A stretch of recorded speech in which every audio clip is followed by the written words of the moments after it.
नमस्कार, आप सभी का स्वागत है भाग्यम में। मैं हूं पंडित चंद्रशेखर शर्मा।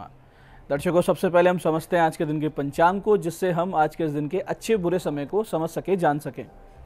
आज दिनांक है 11 मई सन 2024, विक्रम संवत 2081 चल रहा है। वैशाख मास से शुक्ल पक्ष है, ग्रीष्म ऋतु है, तिथि आज की चतुर्थी है और आज का वार है शनिवार। और आज के नक्षत्र की बात करें तो मृगशिरा नक्षत्र सुबह 10:16 तक है, आगे आद्रा नक्षत्र है। योग सुकर्मा है, सुबह 10:02 तक, आगे धृति योग है। तो योग की दृष्टि से अच्छे और ठोस लंबे समय तक चलने वाले कार्य आज से आप शुरू कर सकते हैं। करण वणिज है, दोपहर बाद 2:23 तक, आगे विष्टिकरण रहेगा। सूर्योदय का समय दर्शकों सुबह 5:41 का था और सूर्यास्त का समय शाम 7:05 का है। आज का राहुकाल सुबह 9 से 10:30 के बीच रहेगा, इसे पूरी तरीके से टाल दीजिएगा। इसमें कोई शुभ कार्य नहीं करते हैं और लंबी यात्रा पे नहीं निकलना चाहिए। अभिजीत मुहूर्त आज दिन में 11:56 से दोपहर 12:50 के बीच है। दिन में 4 बार दुष्ट मुहूर्त भी रहेंगे, हालांकि चारों दुष्ट मुहूर्त सुबह बहुत जल्दी निकल जाएंगे, फिर भी रोजाना इन्हें समझें और सूझबूझ से इन्हें टाल दें। आज के दुष्ट मुहूर्त थे सुबह 5:41, 6:33, 6:34 और 7:28। आज का दिशाशूल दर्शकों पूर्व दिशा में, तो पहली कोशिश तो यही करें कि पूर्व दिशा की यात्रा को आप टाल दें। लेकिन अगर फिर भी जाना बहुत जरूरी है, अनिवार्य रूप से आप पूर्व की यात्रा कर रहे हैं, तो फिर इसका परिहार करें। परिहार इस प्रकार होगा, पूर्व की ओर अपना मुख कीजिए, थोड़ा सा अदरक या उड़द के दाने खाकर पहले 5 कदम पीछे चलिए और इस दौरान अपने हृदय में अपने इष्ट का ध्यान करें, भगवान श्री राम का नाम लें और फिर इस दिशा की यात्रा करें। तो यात्रा बहुत अच्छी रहेगी, कार्य सिद्ध होंगे, दिशाशूल नहीं लगेगा। आज का शुभ समय दर्शकों, यानी कंपैरेटिवली आज के दिन का सबसे अच्छा समय, जिसमें अच्छी अच्छी कोशिशें आप करेंगे तो सफल होने के चांसेस आपको ज़्यादा मिलेंगे। ये हैं सुबह 8 से 9 और फिर दोपहर 12:30 से शाम 5:20 तक। दोनों कालखंड बहुत अच्छे, इनका सदुपयोग करें। आज की चंद्र राशि दर्शकों मिथुन है, यानी चंद्रमा बुध की राशि मिथुन से गोचर कर रहे हैं, जिससे आज के दिन सभी 12 राशियों के लिए कुछ इस प्रकार रहने वाला है। सबसे पहले बात करते हैं मेष राशि की। तो मेष राशि वाले आज अपने पराक्रम से भाग्य के नए अवसरों का निर्माण करेंगे। वहीं वृष राशि वाले स्वास्थ्य लाभ करेंगे, लेकिन किसी से अनबन भी हो सकती है। और मिथुन राशि वाले अपने पार्टनरशिप के कामों में पाएंगे लाभ, लेकिन रहेंगे आज भ्रमित स्थिति में।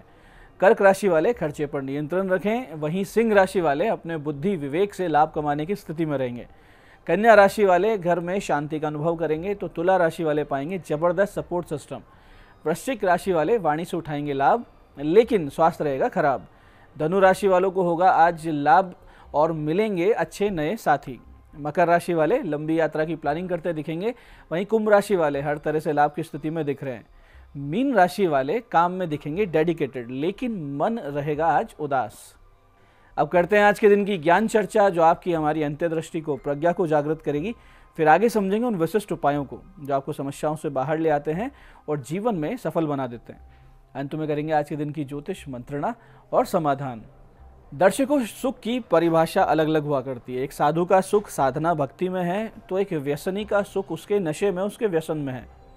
लेकिन शास्त्रों में सामान्य गृहस्थ के लिए सुखी जीवन की जो परिभाषा दी गई है वो इस प्रकार है कि यश्य पुत्रो वशीर्भूतो भार्या छंदानुगामिनी विभवे यश्च संतुष्टे तस्य स्वर्ग इहेव ही। यानी जिसका पुत्र उसके वश में है, पत्नी कहा करने वाली और वैभव से जो संतुष्ट हो चुका है, उसके लिए तो यही जगह यानी यही धरती स्वर्ग है। आगे कहते हैं कि अर्थागमो नित्यम आरोग्यता च प्रिया च भार्या प्रियवादिनी च वशश्च पुत्रो अर्थकरी च विद्या षड जीव लोकस्य सुखानि राजन। यानी कि कहा है कि हे राजन, अर्थोपार्जन, आरोग्यत्व यानी आरोग्यता, अच्छी लगने वाली और प्रिय बोलने वाली पत्नी और अपने अधीन पुत्र यानी आज्ञा मानने वाला पुत्र और अर्थकरी विद्या यानी ऐसी विद्या जिससे अर्थ उपार्जन होता है यानी कि कमाई होती है। ये 6 चीज़ें हों तो ये जीव इस लोक में सुख पाता है। तो ऐसे सुख प्राप्त हों, ऐसा ही प्रयत्न करना चाहिए और ऐसी ही ईश्वर से कामना प्रार्थना करनी चाहिए। ये थी आज की ज्ञान चर्चा। अब बात करते हैं उन विशिष्ट उपायों पर जो सभी प्रकार की आपकी समस्याओं का समाधान बहुत ही सरलता से करते हैं, जिन्हें करके आप असफलता को पीछे छोड़ते हुए जीवन में सफलता की ओर दृढ़ता से तेज गति से अग्रसर होते हैं। सबसे पहले बात करते हैं उनके जिनका जन्मदिन है। तो जिनका जन्मदिन है, आज आप 5 छोटी छोटी कन्याओं को मिठाई और कुछ भेंट देकर आशीर्वाद लीजिए। साथ ही दोपहर 12:30 पर 1.25 किलो मीठे दही से भगवान शिव जी का अभिषेक कीजिए। महामृत्युंजय मंत्र की 3 माला का जाप वहीं मंदिर में बैठकर कीजिए और दोपहर में वृक्षों में जल अर्पण कीजिए। पशु पक्षियों के निमित्त पानी पीने के पात्र पेड़ों पर बांधिए। उसके बाद में शाम 5:30 बजे से आप किसी वृद्धाश्रम में 5.25 किलो से अधिक, जितनी आपकी क्षमता हो उतने फल वितरित करवा दीजिए। तो ऐसा करेंगे तो आने वाला वर्ष बहुत ही सुंदर रहेगा, शुभ रहेगा, अनुकूल रहेगा।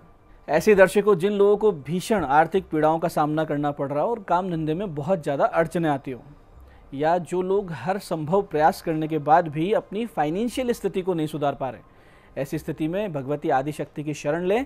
इसके लिए करना ये चाहिए कि नित्य इस मंत्र की जो हम बताने जा रहे हैं 3 माला का जाप आप शुरू कर दें और दशांश यानी लगभग 31 आहुति इस मंत्र के अंत में स्वाहा लगाकर घी, खीले यानी मुरमुरे और सफ़ेद मिठाई की दे दिया करें। मंत्र इस प्रकार है, ध्यान से समझिएगा। मंत्र है ओम लोक शोक विनाशिन्य नमः। ओम लोक शोक विनाशिन्य नमः। कुछ महीने बीतेंगे इस उपाय को करते करते, आप देखेंगे भीषण से भीषण आर्थिक संकट, कर्ज इत्यादि समस्याओं से आप बाहर निकल आएंगे। इसमें कोई भी संदेह नहीं है। पूरे मन से कीजिए, चमत्कार घटित होंगे। ऐसे ही जब अकारण ही कोई आपको परेशान कर रहा हो, आप पर केस मुकदमे किए जा रहे हो, आपको बदनाम किया जा रहा हो, या फिर आपकी साख को लगातार खराब करके कहीं ना कहीं आपके व्यापार को, नौकरी को, आर्थिक स्थिति को नुकसान पहुंचाया जा रहा हो, इस प्रकार के वैमनस्यपूर्ण कर्म को कोई लगातार आपके विरुद्ध करे और वो भी ऐसी स्थिति में करे जब आपकी कोई गलती ना हो, आप निर्दोष हों, तो ऐसे व्यक्ति को उचित दंड देने के लिए आप हनुमान जी की शरण लीजिए। नित्य हनुमान जी के मंदिर में गुड़, चना, धूप और एक घी का दीपक ले जाएं। वहीं दक्षिण मुख होकर बैठें। अपनी पीड़ा, अपनी समस्या पूरे कातर भाव से हनुमान जी के समक्ष रखें और उनसे प्रार्थना करें कि हे प्रभु, जैसे आपने सुग्रीव जी को, माता सीता जी को, लक्ष्मण भैया को संकटों से निकाला था, ऐसे मुझे भी इस महासंकट से क्षण भर में बाहर निकालिए। ऐसी प्रार्थना कर फिर इस मंत्र की 5 माला का जाप आप शुरू कर दीजिए। मंत्र इस प्रकार है, ध्यान से समझिएगा। ओम नमो हनुमते रुद्रावताराय सर्व शत्रु संहारणाय सर्व रोग हराय सर्व वशीकरणाय रामदूताय स्वाहा। फिर से समझते हैं। ओम नमो हनुमते रुद्रावताराय सर्व शत्रु संहारणाय सर्व रोग हराय सर्व वशीकरणाय रामदूताय स्वाहा। नित्य कुछ दिन जब आप करेंगे, आप खुद देखेंगे समस्याओं से धीरे धीरे आप बाहर आ रहे हैं, स्थितियां बहुत ही बेहतर हो रही है। इसमें छोटी छोटी चीज़ों का आपको ख्याल भी रखना है। एक तो सत्य आपके पक्ष में होना चाहिए, यानी आप गलत ना हो। दूसरा, साधना काल में मांस मदिरा से दूर रहें, यथासंभव ब्रह्मचर्य का पालन करें। तो दर्शकों, ये थे आज के विशिष्ट उपाय जो आपकी मनोकामनाएं पूरी कर रहे हैं, समस्याओं से आपको बाहर ला रहे हैं। बात करते हैं आपके सवालों की। आपके सवालों में आज हमारे पास जन्म पत्रिका आई है हमारे दर्शक विपुल जी की। 12 अगस्त 1994 का इनका जन्म है। सुबह 6:18 चूरू। भाग्योदय कब से होगा, ये इनका प्रश्न है। देखिए विपुल जी, आपका कर्क लग्न है, कन्या राशि है, लग्नेश 9 में शत्रु क्षेत्र में है और दशम भाव में केतु पर शनि की नीच दृष्टि है। तो ये आपके जीवन में संघर्ष ला रही है। मार्च 2025 से आपका भाग्योदय हो जाएगा। आप गुरु के जप करवा लीजिए और एक बढ़िया सा पुखराज पहन लीजिए। आज की दूसरी पत्रिका ये हमारे दर्शक मनीष जी की। 16 दिसंबर 1990 का इनका जन्म है। सुबह 11:22 जयपुर। न्यू जॉब कब लगेगी, इनका प्रश्न है। देखिए मनीष जी, आपका कुंभ लग्न है, वृश्चिक राशि है। वर्तमान में आपकी योग कारक शुक्र महादशा में शनि का अंतर चल रहा है। नई नौकरी आपको 26 जुलाई से 1 नवंबर 2024 के बीच में अवश्य मिल जाएगी। आज की तीसरी पत्रिका ये हमारे दर्शक आरती जी की। 21 अप्रैल 1986 का इनका जन्म है। दोपहर बाद 4:27 दिल्ली। मैरिड लाइफ अच्छी नहीं चल रही है, इनका प्रश्न है, तो उपाय बताएं। देखिए आरती जी, आपका कन्या लग्न है, सिंह राशि है। सप्तम यानी विवाह भाव में नीच राशि का बुध है और मंगल की चौथी दृष्टि पड़ रही है इसी विवाह भाव पर, जिससे समस्याएं भारी हो रही है। आप मंगल शांति करवाइए, बुध के जप करवा लीजिए, एक पन्ना अच्छा सा पहन लीजिए, आपको आराम निश्चित रूप से आएगा। तो दर्शकों, ये था आज का पंचांग, आज के विशिष्ट उपाय और ज्ञान चर्चा। मैं पंडित चंद्रशेखर शर्मा ये आशा करता हूँ कि बताए उपायों को सही विधि, सटीक समय, अटूट श्रद्धा से करके आप पूरा लाभ उठाएंगे और जो ज्ञान चर्चा, जो सत्संग हमने किया, इसे अपने जीवन में उतारेंगे। धीरे धीरे आपका जीवन शिव में, सत्य में और आनंद में होता जाएगा। मैं महादेव से प्रार्थना करता हूँ कि जब आप हमारे बताए उपाय करें तो आपके कष्टों का निवारण अवश्य हो और मनोकामना पूर्ति निश्चित रूप से हो। कार्यक्रम में बने रहने के लिए बहुत बहुत साधुवाद। भगवती आप सबका कल्याण करे। जय आदिशक्ति।